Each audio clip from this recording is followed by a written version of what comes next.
sit back and relax, because today I have a punk rock fairy tale to regale you with.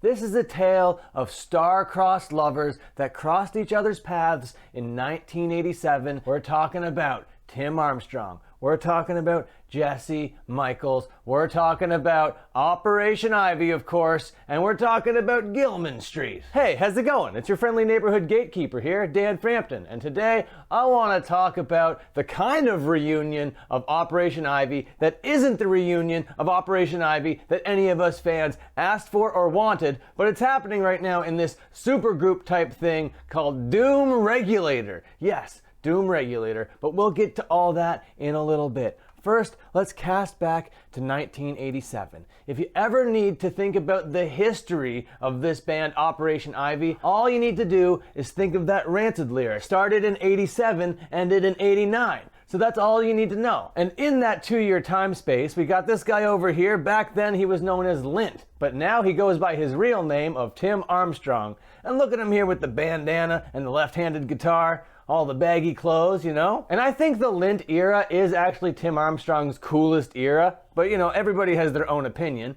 And his star-crossed lover back then, they created magic together. It was Jesse Michaels. And when these guys got together, they shared their love of punk rock. They shared their love of reggae, and they put out some of the coolest punk rock flavored ska music that ever existed, okay? They were like, it's kind of cool what the Specials are doing. Let's do that, but like add a little bit of punk to it, and then all of Gilman Street's gonna go crazy for us. And that's what happened. But the problem with that is, more than just Gilman Street enjoyed what they were doing. They wanted to be just like this humble little local punk band, but then their music started to take over the entire nation. They put out this collection of songs over here, and everybody was like, what is this music? This is amazing. I want more now. I want it into my veins directly forever for the rest of my life. Thank you very much. And Tim was all like, all right, that's pretty sick. Let's do that. Yeah, all right, let's have fun making music that people enjoy. But Jesse Michaels was like, no, what are you talking about? We just want to play Gilman and have some fun. We don't want to be a band anymore. So now there's drama in this star-crossed relationship, okay? The band blows up in more than just one way. In popularity and like almost physically. Lint would take the bass player, Matt Freeman, and be like, hey, let's go do this other thing. And they started Rancid. They left the Alternative Music Foundation there at Gilman Street after the official breakup of Operation Ivy, and then Rancid was born. They hit the streets and they were off and running, making some of the most money of any punk band in history. They put out a self-titled without Lars Frederiksen, and people are like, this is pretty good. But then when they put out Let's Go with Lars Frederiksen, it's clear that they've mastered their formula, and this is gonna be the band that's gonna take over the scene.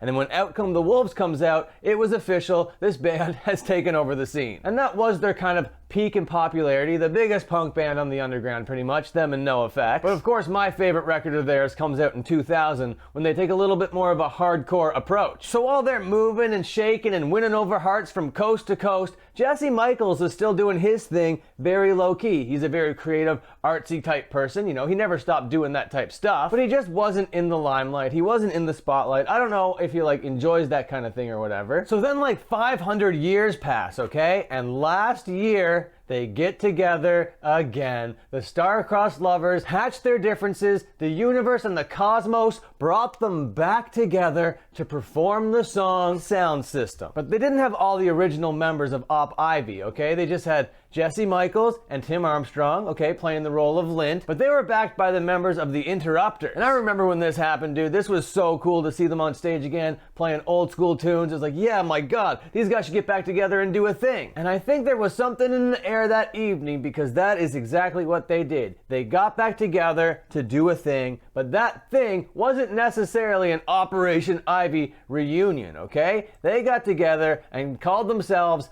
Bad Optics and put out this song Raid. So as cool as it was to see them back, the song just didn't quite hit as hard as I wanted to, but there are a lot of flavors in there that make me anticipate what's coming up with them. But it's basically just like a totally reggae sound, which is fine, which is not really surprising. You know, that's exactly kind of what they're going for. But they decided after they put out this record under the name Bad Optics that they were just gonna change their name. And they changed it to Doom Regulator. And I'm speculating that they changed it to Bad Optics because of the OP here in Bad Optics and how it kind of calls back to Operation Ivy or whatever, but I think that they should keep that in there. I think Bad Optics is such a better band name than Doom Regulator. What is even Doom Regulator? Well, Doom Regulator is kind of like a supergroup, okay? You got Jesse Michaels and Tim Armstrong of Operation Ivy, you got a circle jerk in there, and also a guy from Trash Talk. The original album art for the Bad Optics logo is down here and it's so cool, but when you click on it, it changes to the new one. But what name do you like the most? Do you think Doom Regulator is a better name than Bad Optics? They could have found a happy medium and called themselves Doom Operator. But this song didn't really light the world on fire. You're not gonna hear a lot of people talking about it. You might have only heard about it if you like subscribe to the Brooklyn Vegan newsletter, and by that I mean you just go to their website and read the news that's there. I just wanted to talk about that really quick, but the thing I'm thinking about most is that Creator Clash event that happened last night at the time of recording this. You got YouTubers and influencers and boxing and professional wrestling all happening under one roof. It's my calling. I gotta get involved in this somehow, and the only way to do that is to scale this channel. So I might have to start doing a bunch of really cringy things in order to scale this channel just so I can get involved with this Creator Clash thing. So help me out, share this around, talk about it with your friends. I don't know, man, let's grow this goddamn channel finally. I appreciate everybody that comes back and watches all these videos all the time, and I've never really cared to like grow and scale this thing quickly. I just like making videos and having a good time interacting with you guys. But if you want to help me reach this next goal of mine by next year, I have a year to get like 500,000 subscribers,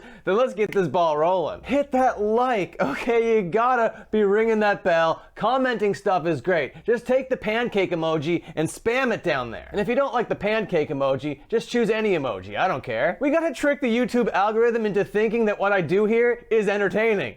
Okay, thanks. See you later.